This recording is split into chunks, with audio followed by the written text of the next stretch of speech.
Hello mga ka-towels. Ngayon araw ay nagpalit ako ng langis ng aking baby, ng aking XRA Motard FI. Pinalitan ko ng polysynthetic mga ka-towels. Ano siya? Dating Honda Pro. Yung Honda Pro kasi 10W 10W30 malabnaw. Kaya nag-advise sa akin yung kasama ko na si parang Edmar, mas maganda daw yung Zik na langis polysynthetic 10W40. Kaya yan yung pinalit ko. Kaya masubukan ko kung anong performance niya. Ngayon pakiramdaman ko muna kung maganda ba yung hatak, maayos ba. Kaya ito, palitan muna natin palit tayo ng polysynthetic. Iwan muna natin si Pro Honda na langis dahil ang labnaw. Kaya napansin ko medyo mabilis uminit yung makina ng motor ko, kaya subukan ko itong Zik na polysynthetic. Ayan o, ayan siya. Ano yan, 800 ml mga ka-towels. Subukan ko muna siya ng kaalaman. Yung motor ko mga ka-towels, kinondisyon ko na yan at baka ako ay makauwi ng Siargao itong taon, kaya dinahandahan ko na siya kinondisyon. Tapos yung sprocket nga pala yan mga ka-towels sa likod, yung nakaraang upload ko, ano na yan, pinalitan ko yung sprocket ko sa likod ng 36, stock yan 38.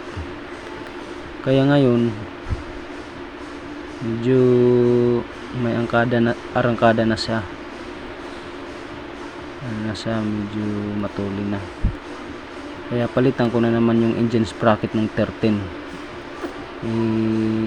Sa nakita ko sa mga nangarira gamit ang XRM 36 at saka 13 yung gamit, nag-advise din sa akin yung kumpare ko na maganda rin yung 13 ipare sa 36. Ito kung makauwi man ako ng Surigao itong taon na to, yung pala rin, ayan, yan ang gamitin ko na sprocket combination 36 saka 13. Ayan, medyo matuli na talaga siguro yan. Baka 2 araw lang yung Siargao biyahin ko mula dito sa Manila. Mag-Luzon, Visayas, Mindanao muna tayo. Nga pala, kasama ko itong si parang Edmar ko. Pupunta daw siya ng Siargao, titingin ng lugar namin.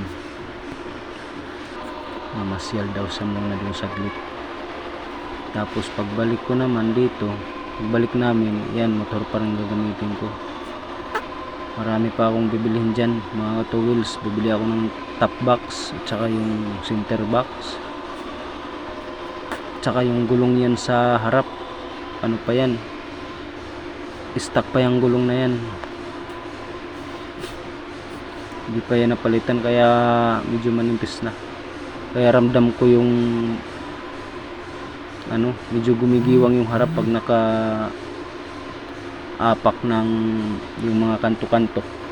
Pag sundan ko yung kanto, medyo gumigiwang na siya dahil manipis na yung gulong sa harap. Hindi pa kasi ako nagpalit.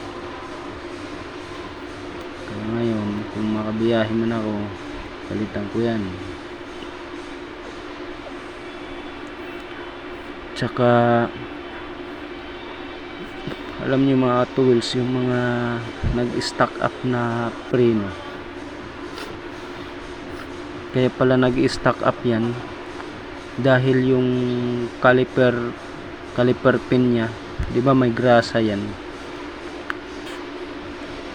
yung grasa pala yan natuyo, lumapot hanggang sa natuyo talaga, kaya nag-stock up. Kaya pag nag-stock up yan, pag uminit, pag apak mo ng preno or pag piga mo ng preno sa harap, likod, hindi na bumibitaw dahil nag-stock up na. Kaya yung iba yan, binubuhusan ng tubig. Nangyari na din sa akin yan, pero hindi yung motor ko, wala pa akong motor nun. Kasama ko sa trabaho sa Makati. Buti hindi kami sumimplang. Kaya naghanap muna kami ng tubig. Binuhusan namin yung caliper. Bumalik, bumuka. Ang pala yan, dapat yung mga caliper natin ng mga motor natin, lilinisin, kasi yan yung sanhi ng pagiging stock up, matuyo ang grasa. Kaya tanggalin natin yan, linisin, bugahan ng WD-40, tapos pagbalik lagyan natin ng grasa ulit. Pero yung grasa hindi pwede marami kasi hindi rin maganda pag sobrang dami ng grasa. Yung tama lang, yung sakto lang. Kaya nalaman ko rin yan dyan pa rin sa kumpare kong Edmar na yan na taga Davao. Siya nagsabi sa akin. Kaya parang Edmar, shout out sa'yo. Nakakuha ako ng kalaman sa'yo. Maraming salamat, pre. Tapos kung magbiyahe na kami mga ka-wheels, i-check ko muna yung, kasi sabi niya kailangan i-check yung mga wiring yan. Kaya tanggalin yung mga kalasag niyan, tanggalin yung mga huhubaran niyang motor ko na yan, huhubaran niya. Tapos tignan yung mga wire kung may mga kailangan na, kung maluwag na yung mga electrical tip yan bago bumiyahe ng Mindanao. Para sure talaga, walang taba. Sana makuha lang namin ng 2 araw yung biyahe namin. Yan. Tapos na namin, tapos ko na patapos ko na i-change oil. Ayos yan, ayos. Masubukan.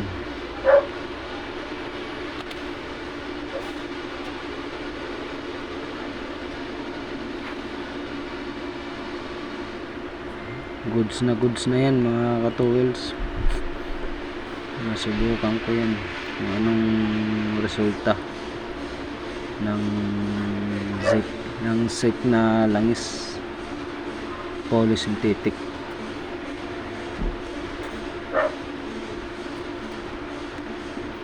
Kasi parang nag-iba talaga yung pakiramdam ko sa iba yung pakiramdam ko sa under ng motor ko Isang beses umaga nung naghatid ako sa school ng estudyante ko, iba yung under.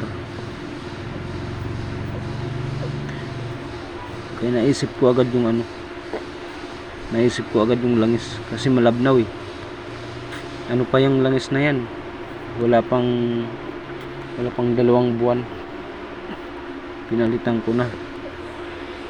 Para kasing tubig yung Honda Pro 10W 30, parang tubig,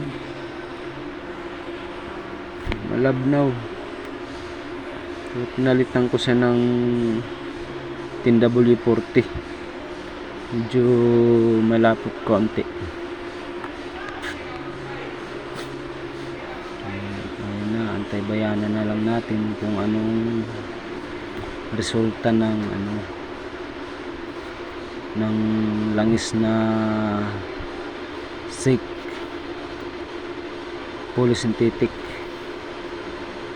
Magkaalaman to mga ka-towels.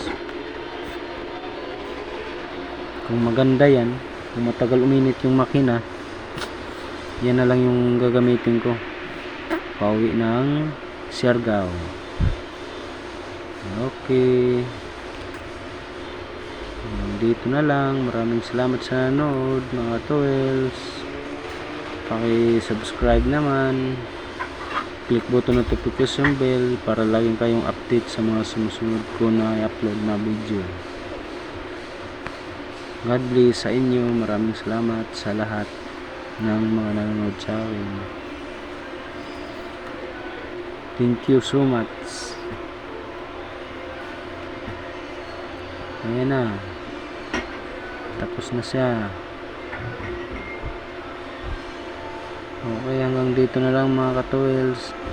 Bye bye, hanggang sa muli.